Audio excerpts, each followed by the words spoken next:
Welcome to Save Par Golf Podcast, where two average golfers talk about golf and things. I'm your host, Eric. I'm your host, Dominic. We are currently on episode 34, and we have a special guest on today. We have Steve and Mike with MULLIE Golf. If you don't follow them on Instagram, make sure to hit that follow button. The community marketplace for golf. The Instagram handle is at MULLIE Golf, MULLIE-GOLF.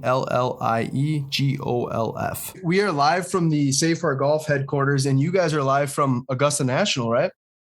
That we are. Augusta, Georgia. Augusta, Georgia. Let's not oversell our location here. I'm not looking at the crow's nest. Close enough, yeah. So it's a special week, obviously. This is Masters Week. Tiger Woods news. They just released that he's going to play today. I think I watched pretty much his whole practice, chipping and everything this morning on the Masters website. So what is MULLIE Golf all about, and kind of how did it get started? Well, I'll say, first of all, you guys, thanks for having us on. Really appreciate this. The community adoption for our mission, for what MULLIE is, for what we stand for.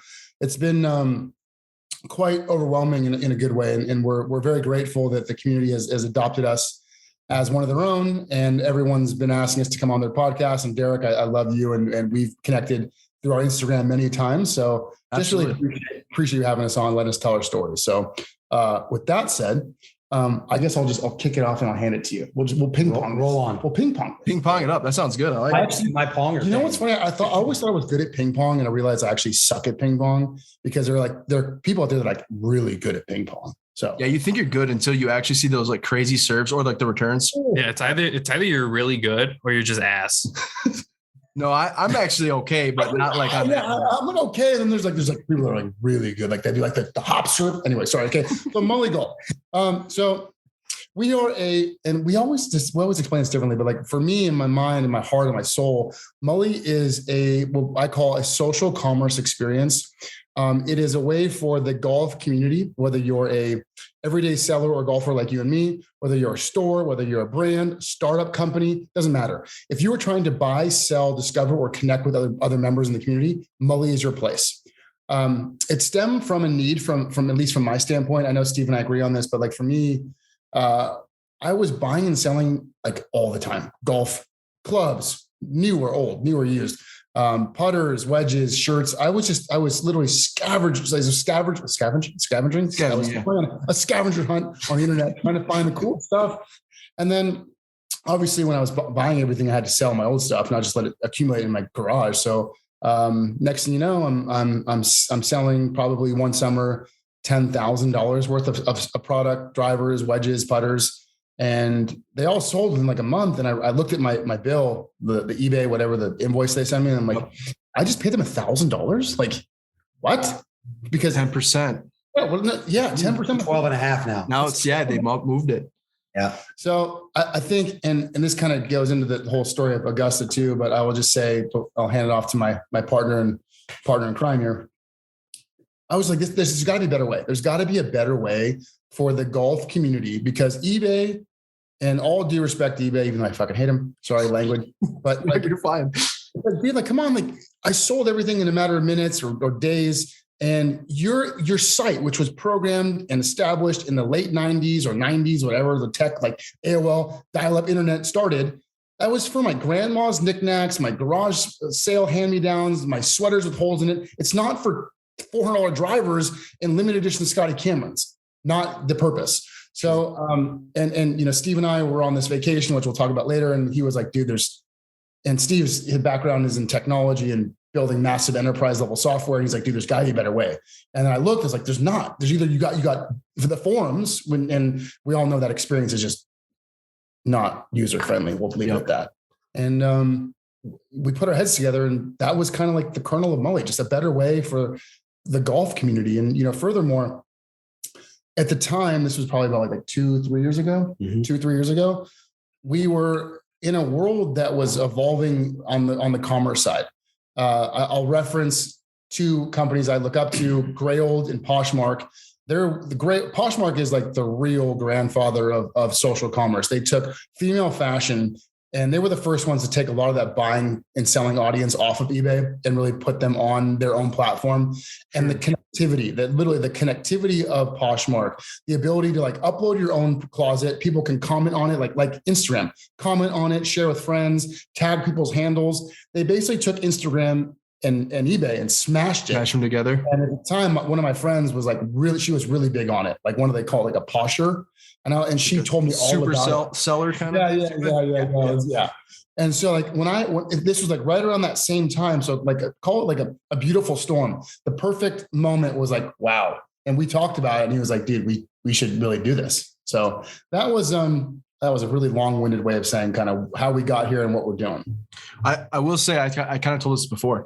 I love your guys' logo. Where did that come from? Because, we talked about our dogs. I got a toy poodle. You have a dog. I love the logo. Where did it come from? I just want I to throw it out there. Dom has a dog. I just want to throw it out there. I have a dog. I got to apologize one thing because I always forget. I always tell the story and I forget to say to everybody like, hey, we are a zero fee platform. I always leave that part out. The most important part. Well, one of the most important parts, right? Like when we were like, Steve and I agreed that if we're going to do this, we're going to do it right. And MULLIE is a 0% sales commission fee platform. And so as the literally the hook for the listeners, if you have some golf stuff, you want to try it out, go. We don't charge you anything to use it. In fact, we're actually relying on the community to embrace that, that battle cry to use it and adopt our platform. So sorry about that. No, I appreciate it. Cause I was going to ask about that.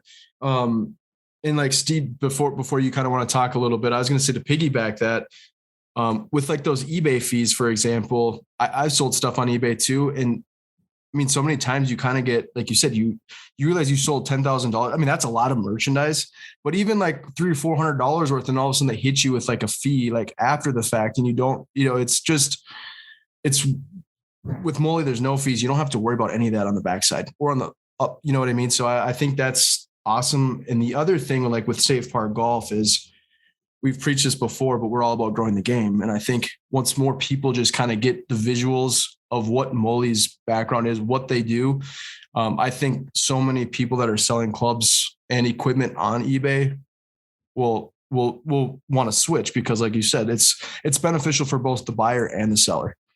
You know what I mean? Our first retailer who launched with us hit us up maybe 30 days in and said, "Hey, look, I've got all my prices. Like they're the same as they are on eBay, but I'm paying those guys 10%. I want to lower all of my prices 10% on your platform because you're not charging us a fee. So you can literally buy the exact same item from the exact same retailer for 10% less on our platform because we're not charging them to use it.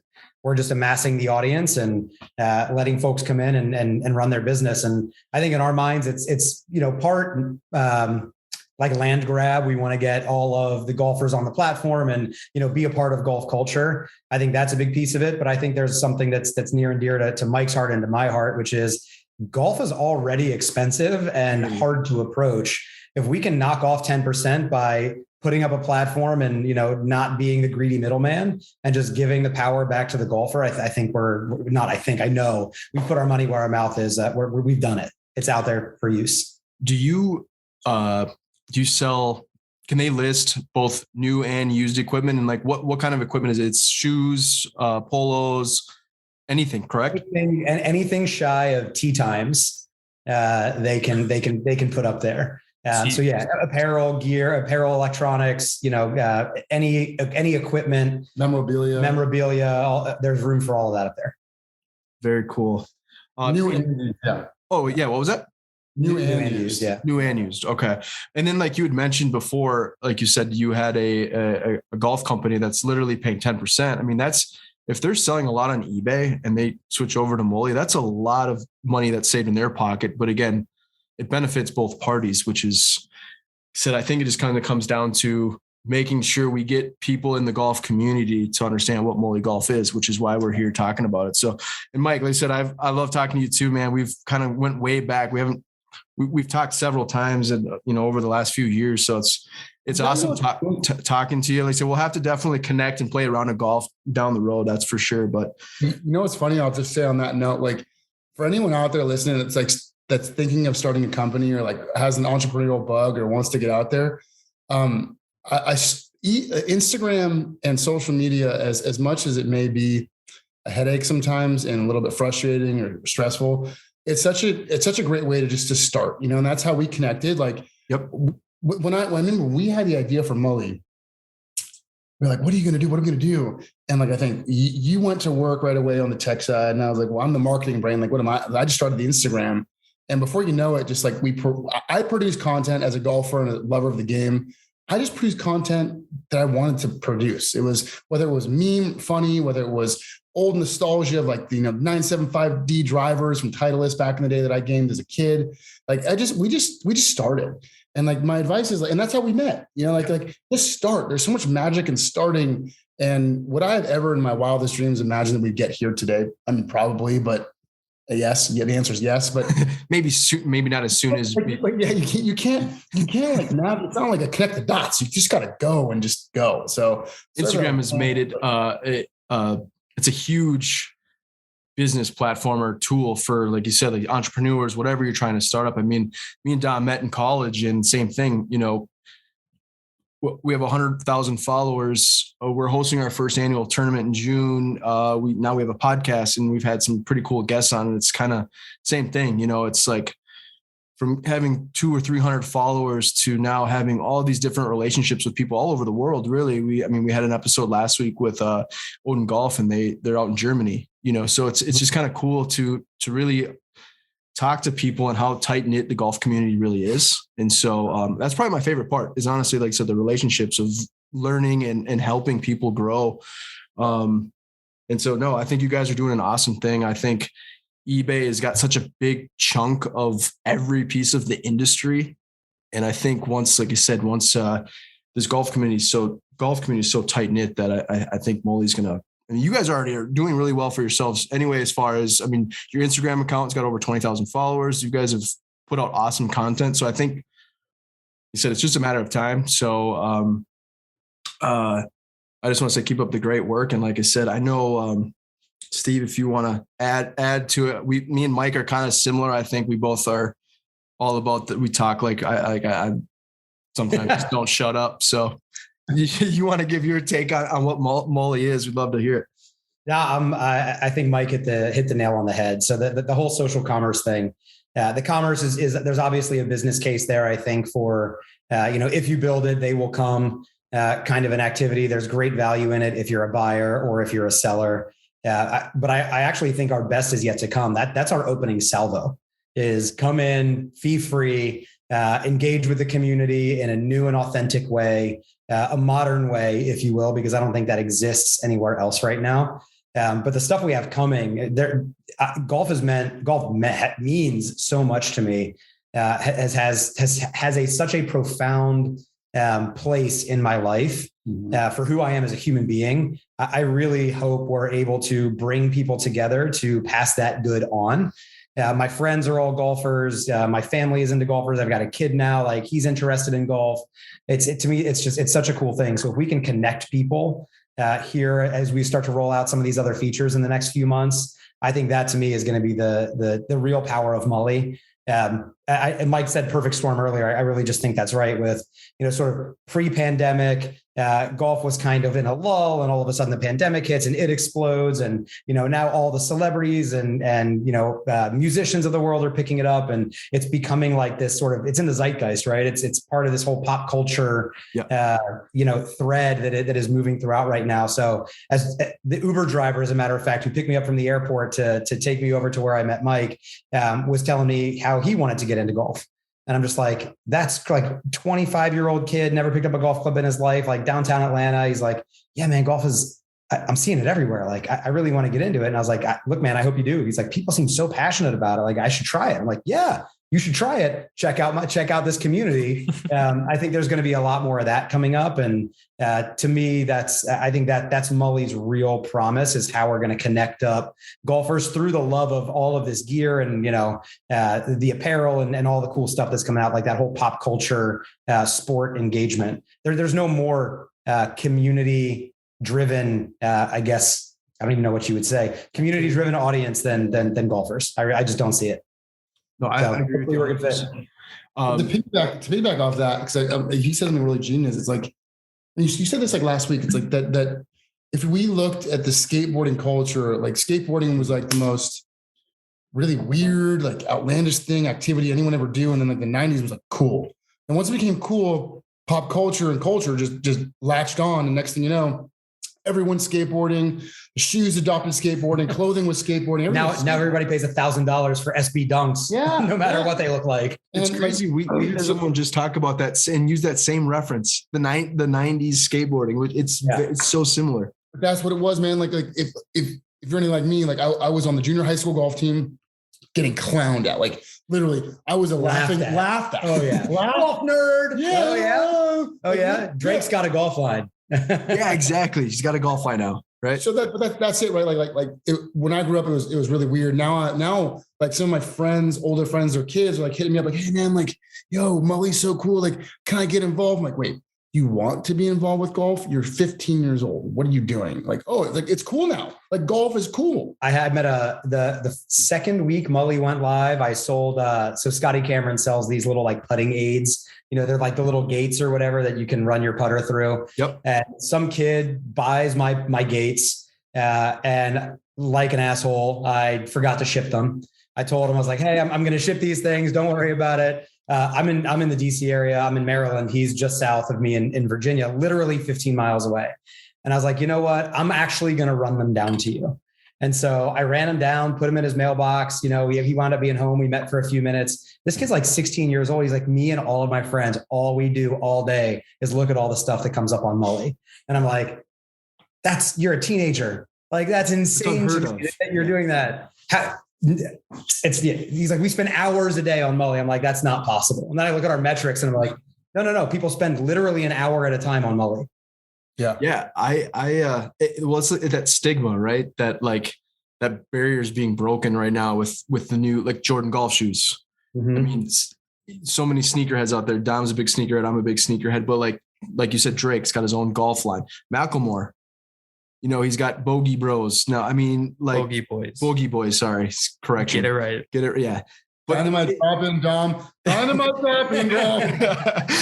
But it's just like you said, like the stigma. It's standard polo, khakis. You know, and the game is not anymore. It's like revolutionized, and I think we're at a really good time right now to be golf fans. And that's why, like, I gotta just say this because I feel it in my heart. Like Steve and I, we both. How do I say this? We are doing Mullie because we believe in what we're building. Like this, there's different levels of what we're doing, and like him and I, we see almost 3, 4, 5 years in advance, like what this thing's going to be, and so we're kind of in that place. So it's always really bittersweet, and honestly, it's endearing when we talk to like our friends or people that we don't even know. They're like, "Oh my God, I spent an hour in here. I did this or did that."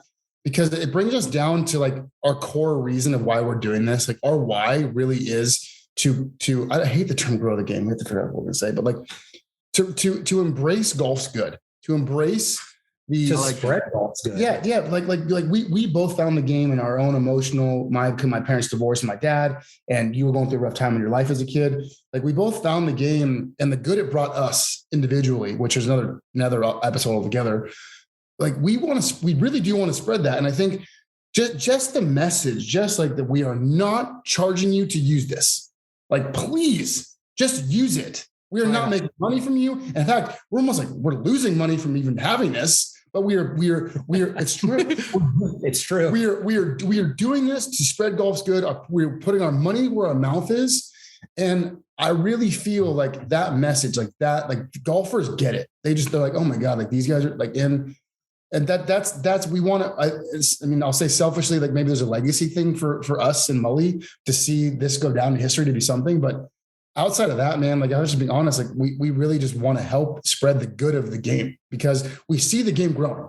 The game doesn't need us to grow. Topgolf, Jumpman, all the cool brands, they're going to make golf cool in the public eye and make it grow. We just want to help sustain it, help blow a wind in those sails? I think nobody connects the golfers. I mean, that's the hard part, right? When I'm in my early 40s, I guess maybe I shouldn't say that, but maybe Mullie is less cool because I'm a kind of an old man now. Yeah, no, I wouldn't say that's old. No, slow. You're not old. You only say that because you're old. Hey, I'm not old either. No, we're not old. We're young. All right, young at heart, anyway. Exactly. It's past my bedtime, guys. Like I'm ready to go to sleep. My alarm went off. I'm on the drive into Augusta. I'm like, Mike, it's bedtime. But none of those brands connect the game either. Like they're all kind of out there to take their piece of territory and to put their stake in the ground and to be a recognizable brand, right? But nobody thought about how you bring all the people who idolize these brands or patron or are patrons of those brands, how to bring them together and help them discover each other. I mean, ultimately, you step on a golf course, you make a tee time, and it's just you, and you're going to meet up with 3 people you don't know, and you're either going to love them or hate them by the second green, right? Oh yeah. There's just how do you take that dynamic and kind of change it and say, all right, well, I'm going to connect you like-minded golfers who dress in the same stuff, who like the same brands, who are of the same generation, who play the same way. And, there's so many differentiated styles of how people play golf now. From, the music on a golf course is something I never fathomed growing up. And now I've got a speaker attached to my bag that now is on in the golf cart. Now there's speakers in the golf cart. It's crazy. Like it's changing so much. So, but we're in that weird transition phase of like golf is old and stodgy to golf is cool. So how do you take these sort of disparate audiences and unite them together and sort of cross-pollinate to help golf get to where it is and be kind of brand agnostic, which is kind of how we're thinking about it. Like come buy, sell Bogey Boys, Malbon, Nocta, like whatever you're in, Jordan, whatever you're into, come do it. But you're going to meet some other awesome golfers and you'll get to socialize while you do it. Can I add on that? Because another great point of like, we talked about like skateboarding culture of the 90s. Yep. How many what was that? Like how many early, this can sound weird, the Von Dutch, because I watched a documentary on Hulu. When they first started, it wasn't like the Von Dutch we saw in pop culture. It was like a really cool skate brand, like urban, young. How many brands are in golf right now that are popping up? These new garage style companies that are screen printing in a local place. Like all these we know a handful of them because they're using Mullie. My point is, they're not going to go to eBay. They're not going to Poshmark. They can't call Carl's Golfland guys. Like, can I get on your let me sell you 100,000 units. Like, I make 9 t-shirts a week. Like we are unifying golfers, corralling golfers, impressions of just golfers. So all these micro brands that are just now starting that are going to be the next Malbons, all those, we are giving them a place to be seen, which I think is really our way of help growing the game. Right. Yeah. So with that being said too, I ordered a bunch of Save Par hats, Save Par golf hats. So there we go. They're not in yet, but right to Mullie, right? Oh, there you go. Let's do it. Yeah, no, I love it. You would not be the first, but you will be one of the most popular. I can guarantee that. At least I'll buy one. Yeah, I appreciate it. Yeah, no, like I said, I got a bunch on order, and obviously we're having our tournament soon, so I kind of did some test runs. But but like you said, it's a perfect example. Golf Galaxy, all these other places, you have to push so many units, and it's really at that point, is it really worth it? You have to have a lot of cash flow, a lot of certain things where you can just hop onto a platform where you can sell all of that without any type of fee. I feel like you've obviously got a large Instagram following especially for golf. So first of all, kudos to you for being able to pull that off. That's super impressive. Golf clap, right? You guys can't hear the golf clap. I can't help but wonder as I look at some of the brands that are on our site who have Instagram followings, and they're just not getting traction there because it's such a crowded space. I think they're coming to our platform because they know we've got literally thousands of people who come in and just look for stuff you can't get anywhere else.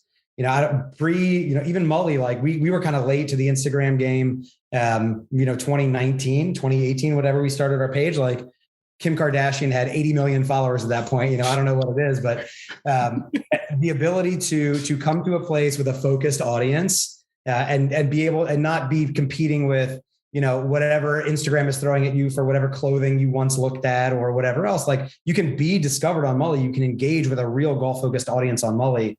We're literally doing the hard work for a lot of these brands, building the audience that they can come and put up their wares for. And if your stuff is good, it's going to sell. Yeah. It's well said. I know. So we've kind of talked about MULLIE Golf, how it kind of got started. I know you guys got some cool stories, and we really want to hear. No idea what you're talking about. How it exactly started, because it started somewhere kind of near where you're at right now, right? Down the street. Right in the down the street. We were at the Hooters in Augusta, Georgia, eating some wings, hanging out with John Daly. I will say that before I share some of the story, we share the story. I have to say we are extraordinarily lucky.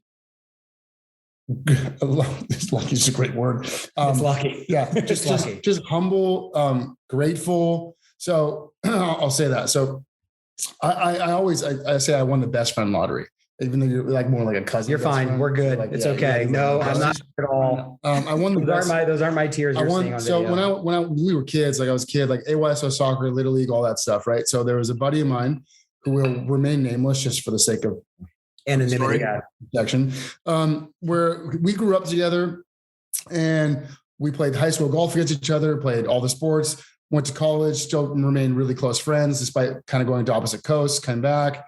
And next thing you know, we're at Coachella and I introduce him to his now wife. So we are, to say we're close is an understatement. He asked me, he's got three brothers.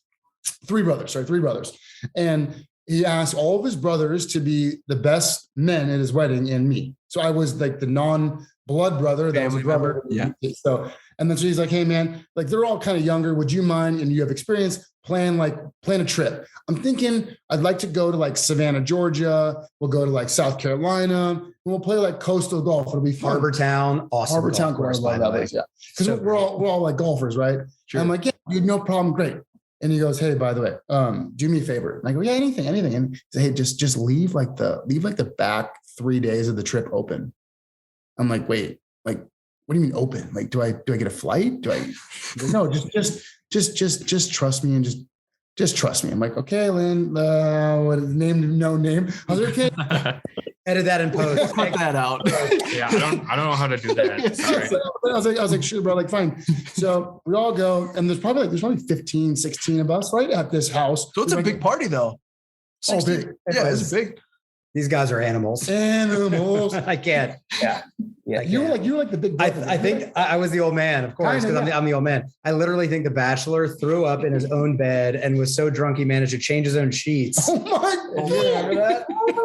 I came out the next day. I'm like, why are all the sheets piled up here? Like, oh, I puked in my own bed. I had to change the sheets. I was like, which is not the most outlandish thing for a bachelor party. We always like, right. So sorry, listeners. We'll get to the meat of the story. So everyone goes home. I think there were like seven left. Yeah, seven. Yeah. So the other 6 to 8 people go back, and this bachelor looks at us and goes, "Hey boys, we're gonna get a car right now, and we're headed to Augusta National." And we're like waiting for the punchline. We're like, wait, like is it April Fool's? Like, what is this? Actually, it was March. It was early March. Okay. Yeah, Close, I won't go ahead, Mike. You keep going. No, so he's just like, hey, You're boys, setting it up. He's like, boys, hey, like we are going there, and we're gonna play. And we're gonna play. And not only are we gonna play, we're gonna stay on campus in one of the cabins, and we're gonna play twice. And we're like, that's unreal. My brain blew, like your brain. Everyone was just like, are you, wait, what? Part of me died that day. Yeah, I'm gonna be honest with you. Part of me died that day because I knew I had peaked. And there was I couldn't, there's nothing greater that's going to happen to me. Yeah. Once you play that and once you stay there, there's like everything is well below that. It's like, oh shit. But boys, this is like this is where I'm going to sound unrelatable. Yeah, unrelatable. It's like most people, if you get the invite, you get the nod. It's like maybe you were what do they have like after the Masters? Like you have like a lottery, the volunteer lottery, I've seen that. right? Yep. And like that's lucky. Maybe you know a guy through a guy, and it's like you get last minute, and you just get there and you go and you play once. Like how many people, and this is where I thank my lucky stars, like how many people get to go play? This is where you guys, I'm sorry for listening to this. You can punch me through the. No, this is you're building up the story. I love it. He's like, we're gonna go, we're gonna play, we're gonna go to the par 3, we're gonna have dinner, we're gonna stay in a it's Eisenhower's cabin. We're the cabin. Eisenhower's We're cabin, staying in yeah. Eisenhower's cabin. We're gonna wake up, have breakfast, and go play again. And I'm like, are you like, if this is a sick joke and you're like, if this is anything, like, just tell me now so I can cry because I'm about to just lose my mind. It's like, no, this is happening. We got in the car and we went. And like, when I say, because I want to get to the story of how we did this, but like, when I say it was the most, and we have different experiences. So like, when I say for me, it was the most, I'm not religious at all. When it was the most religious experience I've had. Like, it was like being in touch. Again, being a golfer like you, like we all both had our stories, how we found the game, what the game means to us, to be in a place. And I will say that golf's history and what golf is, I can't think of a more sacred ground, a more sacred experience than the Masters and Augusta National. Just can't do it. Can't. So do you this might be a stupid question, but is it the only way to get to the Masters or like Augusta National, like to play, is through Magnolia Lane? Do you have to go? Do you get to go through the front doors? Did you get that all on recording, or did they sneak in through like the back, or how did that work? You have to hop the fence. Or is that something that we can't talk Yeah, about? you have to Is hop that the for- fence. you off on the the way fence, bro. here. There's like snipers in the big. They're gonna On the way to this place, like literally an hour ago when we were driving down, Mike's like, yo, just a hard right takes us right through One the sec, gate. boys. Yeah, listen. Oh, we gotta let our guest of honor and look Oh, at him. perfect. We got a guest here. We got a guest. We got a special guest for our guest. Scott, you travel pretty light. Well, I did. First of all, I didn't know if I could park right now. Scott, come say hi. Probably not. Scott, we're filming on a podcast. Come say hi. This is one of our MULLIE advisors here. This is Scott Tully. This is Scott Tolley, everybody. Hi. How are you? Derek had to go grab Scott, another how you beer. doing? I'm Derek, by the way. Derek and Dominic, See ya. we're on the Save Par podcast. Safe Park Oh, Podcast. sorry. I never say par, so why would I? That's a true statement. Nice No. to meet you. Never seen it. I'm a guest on the Shank podcast. Grab your stuff. You're fine. Come on. Yeah. Anyway, straight. We get in and we pull up to the gate, and I'm a technology guy, so I have a sort of a software thing on that I do on the side. And there are, in every government building, there are pylons that are air operated that come up out of the ground. Yep. So I'm used to seeing that. And what you get is when you pull up to Augusta, there are these pylons that are about 4 feet high that can literally stop a speeding car. Yeah. Unreal. And pull up to the gate and you look at the guy and he's just like, yeah, what's up?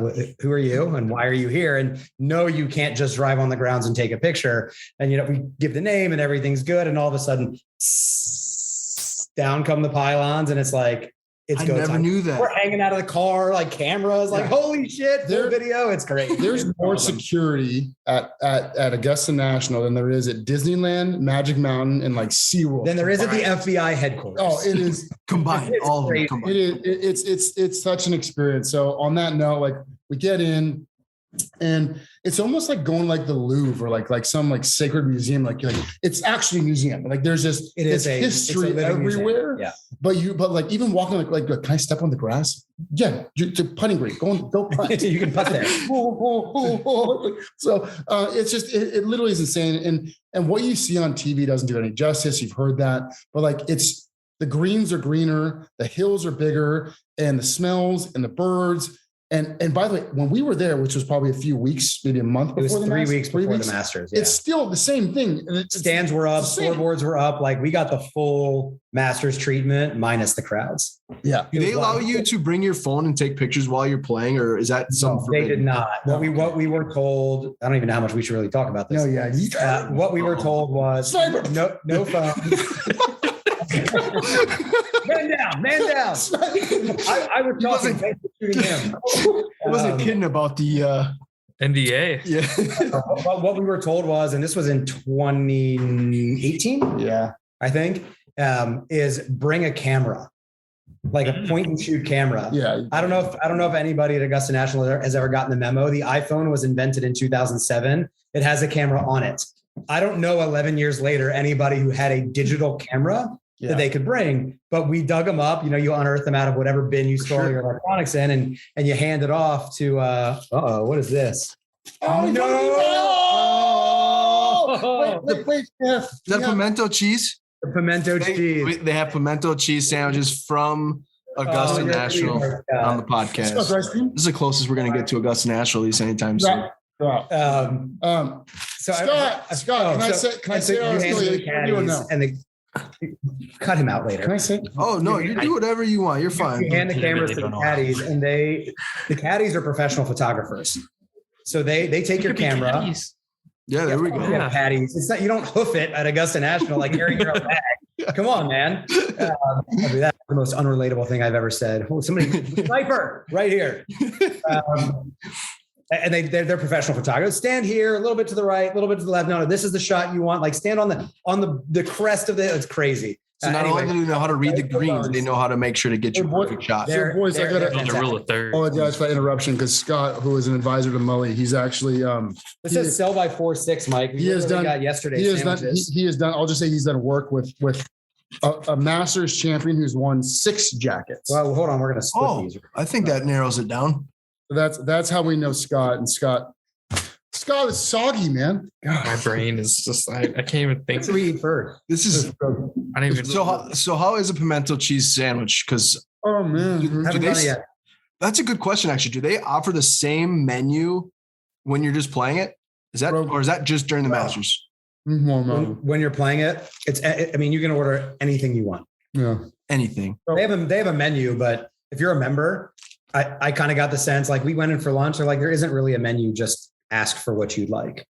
And I think I got like a club sandwich or something, like something. You're making me, I mean, like I said, I'm not trying to like talk you guys up, but like it's such a it's rare, right? Like you said, like you thought they were pulling your leg for a second. Like I've never talked to anyone like that's played, been there, but not played. For the dinner we had when we stayed on campus, we go to the dining room, we sit down, and we're getting like the history lesson and everything. The waiters come up and go, "What would you like?" I'm like, "I don't have a menu. I don't need to know what would you like." I'm like, "I don't have a menu. I don't know, sir. Like, you can get whatever you want." I'm like, "That's a thing?" Like he's like, "Yeah." Like when we order a steak, we'll go to like a cheeseburger. I'm like, so what'd you get? Steak, cheeseburger? I don't know. I think I just chickened out and ordered tequila soda. I was like, I was bourbons all night long, but I definitely had a steak, and it was awesome. I'm that type of person to panic. So like for my 21st, we went out to a Mexican restaurant, and I got the drink menu, and my brain broke, and I ordered a Budweiser. I could have got like a Corona or Dos Equis or whatever. I would have gone there and been like, just order something for turkey me. Here's sandwich, yeah. Hot dog. I don't know. So how big is the clubhouse itself? Is it just full? I know you said like the place is like a museum, but I mean, what's that? It's legitimately tiny. Yeah. Oh, it really is. Okay. Yeah. I mean, it's bigger than what you see on TV, right? You see the shot coming down Magnolia Lane, and that's kind of like the old main section. It sprawls out, down the sides. There's a pro shop, and then there's the locker rooms and whatever else. But yeah, I live in the DC area, like I keep saying, and Congressional Country Club, which has hosted, a couple of US Opens. I've been there. That clubhouse is like 200,000 square feet, something absolutely insane that those members use every single day. This is a 10th the size of that. It's quaint. It's old school. The trophies, not even the Masters trophy, which is there, but like the golf memorabilia they have in the dining room is really cool. They've got a club from every Masters champion. It's on display. It's pretty sick. You want to hear how small it is? This is how small it is. So I went to the event Masters in like 17. Was that the year Sergio won? I think Sergio won that year. 17, I think. Yeah, I think it was 17. So the same friend that I had, the same friend that I went to go play the golf course with, he had members passes because they just had members passes. And he goes, "Okay," I'm like, "I gotta go to the bathroom, dude, like before I go out there." He's like, "Okay, it's inside to the left." I'm like, "Okay." So I take the pass, go inside to the left. My first left was a staircase, like a little staircase up. I'm like, "Okay, this is left. It's small. Go up the staircase, go left. There's no bathroom here, but I see like an open room. So I'm going to go ask a waiter or something who's like, I go in the room. I walk in the room. There's Fred Couples. There's Jose Maria Thabo. There's Angel Cabrera. I'm like, oh my goodness. Like all the past champions. Like, where did it was like their breakfast hour. I was like, I'm not worthy. I'm not worthy. I'm going to the bathroom. Excuse me, guys. You know where the bathroom is? I'll take either one, men's or women's. Whatever. Normally, I gotta use the bathroom. yeah. With that's the clubhouse is small. It's a great time. We could talk about this forever, but I will share the most important part of the story and why it came up. Steve and I played. You played the first day. I played the first day. So we played golf. We're on our 5th, 6th, 27th bourbon at the time. And this is what I'm telling him. I'm like, hey, I just sold all these golf clubs. I sold all these things and it just sucked. He's like, there's gotta be a better way. We're in Eisenhower's cabin. We're pacing around. I get up and there's actually a picture of us. There's great. Right on the front porch. There's a moment of this. Yeah. I know. That was the morning after, I think. And we're like solidified it. So anyway, so we're on our 20 millionth cocktail that night. And I'm like, there's gotta be a better way. He's like, he's like, let's just do it. I'm like, what do you mean? Like, let's just build it. Because again, his background's in tech. And I'm like, and I had a tech startup of my own. I was like, let's do it. He's like, let's do it.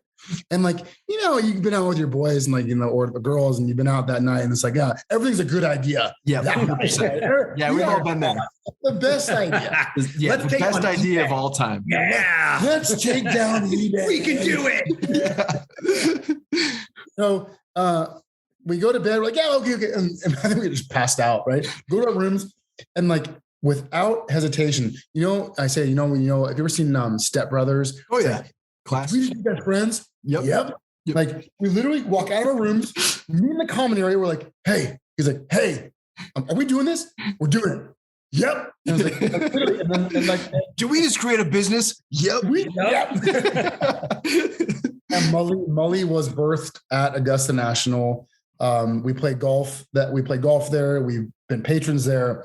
We love it. We appreciate it. It was almost like serendipitous in a really holistic, beautiful way that MULLIE was birthed there. I think that's another reason why it's so special for us to be back here in the city, to be back here in this space on MULLIE's anniversary of like a few months now. Like MULLIE's been in existence. We've been working on this for 3 years. Yeah. 2.5 years. 2.5, 3 years. Yeah. To be back here in this space when MULLIE is now almost 5 months old. It's like our child. It's just so special. And so you guys are like celebrities now at Augusta National. They know you by first name. Yeah, they know us. We can roll right up and be like, lower the pylons. We've been here before. We're cool. They just see you guys hanging your head out the window and they are just lower them down right off the bat. Right? It's funny. Like Tiger Woods is a celebrity. Jack Nicklaus is a celebrity. And then like Steve Moskowitz is a celebrity. Yeah. I'm the guy you'll recognize. He just fits in those like that. Yeah. Right? Crazy. It's a natural. They do those patterns when you're, training for the SATs or whatever. Yep. It's like Tiger Woods, Jack Nicklaus, obviously is Steve Moskowitz. So what? Okay, I know we've been talking about a lot about Augusta National. You guys played it, and obviously like you said, we could talk about it for hours.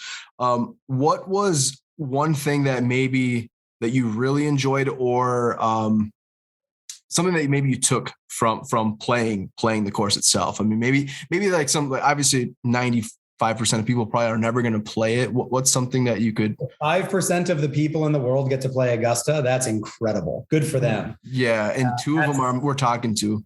I mean, the one thing you take from that place is holy cow. For me, it was life is full of unpredictable things. I don't think I had ever expected. I said to my wife at the time when I got the call saying, "Hey, hang out for time." I said to my wife at the time I got the call, not my wife at the time. She's actually still my wife until she hears this. Yeah, not great. Way to go, Steve. I said to her at the time, I was like, "Look," I said, "this isn't even one of those things people think they can do. Like, it's not even on a bucket list." Yeah, it's right. Why you can't do it. It's so crazy to think how life just kind of throws, great shit at you and hard shit at you. And to me, I've been through a lot in my life. Like that was one of those great moments. So I think what I left with was a profound sense of being grateful for life smiling, the golf gods, if you will, smiling upon me that day, and being able to have that experience with my cousin and business partner and a bunch of other guys who I just love dearly. It's just I'll never forget it. Will you guys walk around with some of the amateurs that are teeing up and just kind of show them where to hit it and where not to hit it then? Yeah, I've played this plenty of times, guys. Yeah, you don't want to do that. You don't want to be there. Don't be short-sighted on one when they tuck the pin left. Been there twice. Yeah, don't do that. You don't remember this, but maybe you do. But like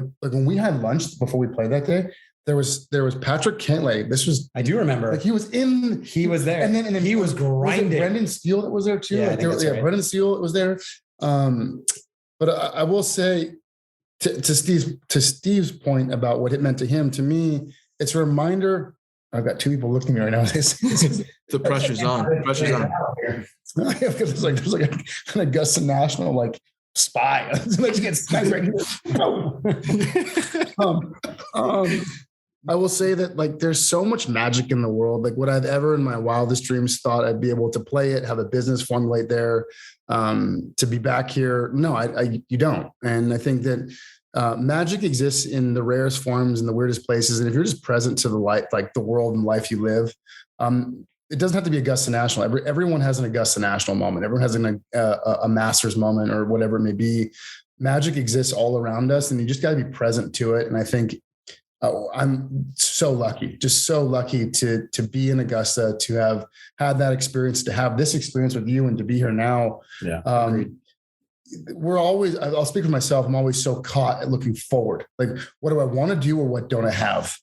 And to be present in Augusta, when I played it, when we were there, like playing it, not as a patron, but playing it, you're so present. You're just so uber present. And it was a form of magic that I never felt before in my life. Like the tee shots, the walking, the history, it suffocates you. And it taught me that lesson there. And it's just to be really present with all forms of life, because it just, all of life should be that beautiful. I should be able to see my friends, to, work on anything, to go to any experience and have almost that same experience. And I think the reason I also love Augusta, I talk a lot, I'm sorry guys, is that. Sorry, no, that's what it's all about right now. It's like, they don't have phones, guys. Like there's no phones out there. Like I can't tell you how beautiful it is. Yeah. And like, as someone who's on the marketing side of MULLIE, and I know you on the tech side, but you have your phone, I have my phone. We're always on our phones. Like, to be out there and talking about being present, like no phones for 2 days, and just to be with my best friends, my people, and golfing. I mean, that was beautiful. So I wish I could do that more in everyday life. Sure. So that's awesome. We're living through your story right now. So we're pretty envious of it, and it's fantastic. So it's awesome that you're able to share your story. And I can't think of a better business startup than creating it right at Augusta National. So that, that's a pretty good origin story. If Marvel's paying attention. Yeah, exactly. We're down for an origin story. As long as the Augusta National spies don't take our podcast down after we record and put it up.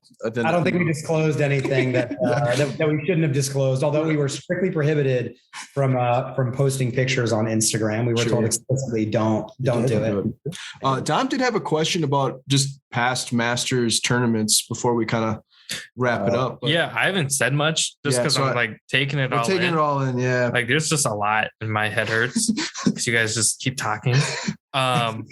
So obviously, there's tournaments going on a long time, right? There's been so many like big moments. Do you guys have a favorite Masters moment? Oh, 100%. Oh, man. You go like not even like you guys win, but just like on TV just tournament style itself. Like what would be your favorite Masters moment? Honestly, I remember the tragedies more than the glory. The Van de Velde, obviously brutal. Sergio Masters, Van de Velde. Oh, Van de Velde was British Open. Sorry. Oh my God, I'm done with you. Sorry. He's leaving. Sergio was start taking pulls of tequila from the bottle after that. Tragic. My bad. I've had my own fair share. Okay. No, that's good. I guess that's a tragedy that stuck with me, Masters or otherwise. But it's the hardships that get me. The hardships that stick with me. I couldn't tell you other than Tiger in 2019. And Jack in what year was 86. that? 84, 89, 89. 92 to 86. I don't, Smart ass on a podcast. Yes, you can. fans can- He's just trying to get listeners pissed off. That's all. no, I mean, there's some iconic moments there, but it's the tragedies that stick with me.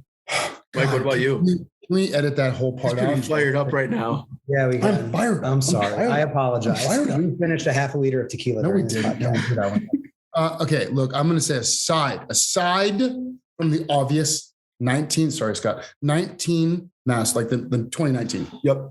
That's probably one of the best. Tiger moment, I mean, like the Tiger moment there at the Masters, because you're both not big Tiger fans. I'm not a big Tiger fan either. I'm a huge. Me and Mike are like on the same wavelength. Yeah, I'm a big Tiger guy. My thing is, I'm not old enough to have witnessed Tiger. But I'm just saying. Sorry. Go ahead, Dom. Dom, you. Well, I'm just not old enough to like say yes. I watched Tiger in his prime. I'm not old enough for that. So for me, I didn't really connect with Tiger the way Derek did, or stuff like that. That's just my reason. So I will say, and that's fair, Dom. But I'll say if you did. If you connected with him, if you grew up playing golf with Tiger, if you're one of the reasons Tiger brought you to the sport, and you saw his, we'll just say, roller coaster of a life, right? I'm not going to call him. I don't know him. Wow. Yeah, totally crazy roller coaster. Well, just- Absolutely. Like Highest highs, lowest lows. highest highs, lowest lows, Yeah, ins and outs, injuries, other stuff, more other stuff, more other stuff, more other stuff, and a lot of other stuff. And did I see him like kind of pull it in together, have that moment with Charlie in the 18th? Okay, I said aside from the 19 Masters, I have to think Adam Scott winning it for Australia was like the biggest, like in the rain and the downpour. Dude, 2013, baby. It's when he won it. Yeah. Dude, that moment, I was like, and I was just like, you felt how much it meant to him. And, it was just, I was like, and I got goosebumps and I was like, dude, that's great. And so He's crying right now. I'm not. I can see it. Yeah, it's all right. But I will say that was it. We've been talking a long time. I've been talking a lot. I apologize. The Masters means that much, at least to me. I can't speak for you, but like I could rap. We could do this all night long. I could not stop. I'm the same way. I don't stop talking either. I'm the same way. Which I don't stop. But no, I think so. Like for us too. Like with Dom, like you could talk about that. But it's also one of my favorite moments was when Bubba. The shot out of the woods. That is my favorite moment, was seeing Bubba. We stood in that spot, and you're just looking at that going, how the heck did he do that? It's against the laws of physics. Yeah. Like how he bent that golf ball it's impossible. Yeah. Like Bubba's my favorite golfer. And that was kind of the moment where I was like, yeah. I mean, his creativity on the course is like something we've never seen before, but that shot in a playoff hole nonetheless, oh my God, it's unreal. Yeah. And to me, that's my favorite Masters moment. A buddy of mine, ours, who is actually here this week, he was at that Masters. You can actually almost see him in some of the photos behind him. He was there at that one. And I asked him, I was like, hey, dude, like, did that really go 90 degrees? Because there's a graphic. You see it just go whack. Yeah. He goes, Mike, that ball did something that was like possessed. No ball should ever do that. That's you can't hook a ball hard enough and do that. That was like, there was spin rate 12,000. But you saw it hit the green. It was like, it literally hit the green and went whack, like literally not.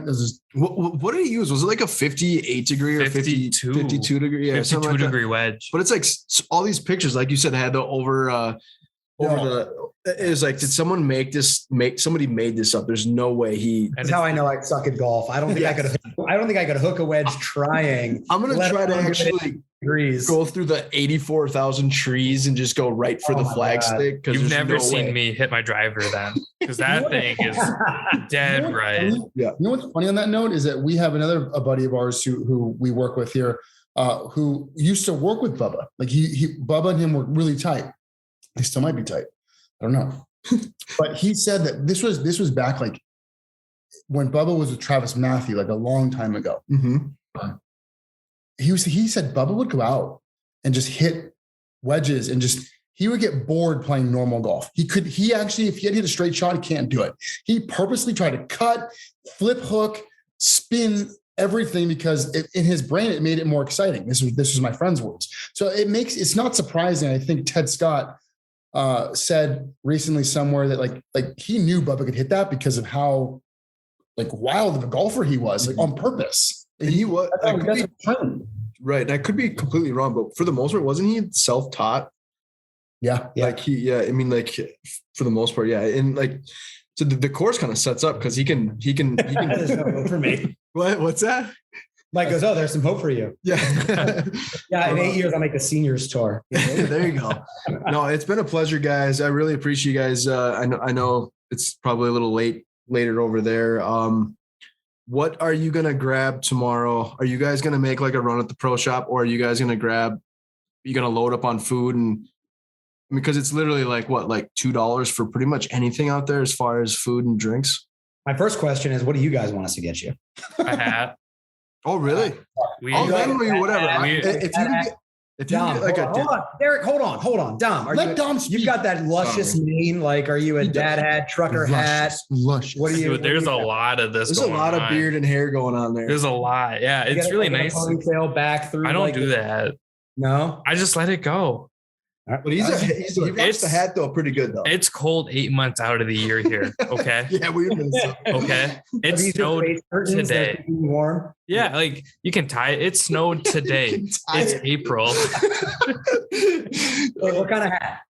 I honestly, whatever Derek has, like that's a nice looking hat. I don't know Dad what hat, they're man. called. Is that what they're called? Yeah, Are we, dad hat. are we still Derek calling them that in 2022? I think so. Yeah, they are. I want the crystal glasses from Bergman's. Yeah, I'll Venmo you whatever. If you could pick up a hat or two, that would be sick. We're going to list it on Mullie. You can buy it off Mullie. Yeah, there you go. Could you guys No fees. Zero though. fees. zero fees? I know. Guys, like I said, it's been a pleasure. Really appreciate it. Hopefully, for the most part, we've actually had a lot of our guests on a second time. So I think down the road, you guys talked about you have some more stuff launching on from Mullie. Let's have you on again, and we'll talk more. Appreciate you. Thank you so much for having us, guys. Enjoyed the absolutely. Yeah, you too. Enjoy Augusta National, and say hi to Tiger for us. Okay. We will. We'll get you some hats. All right, man. Appreciate it. Take care, good. guys. See ya. Later. Bye, guys.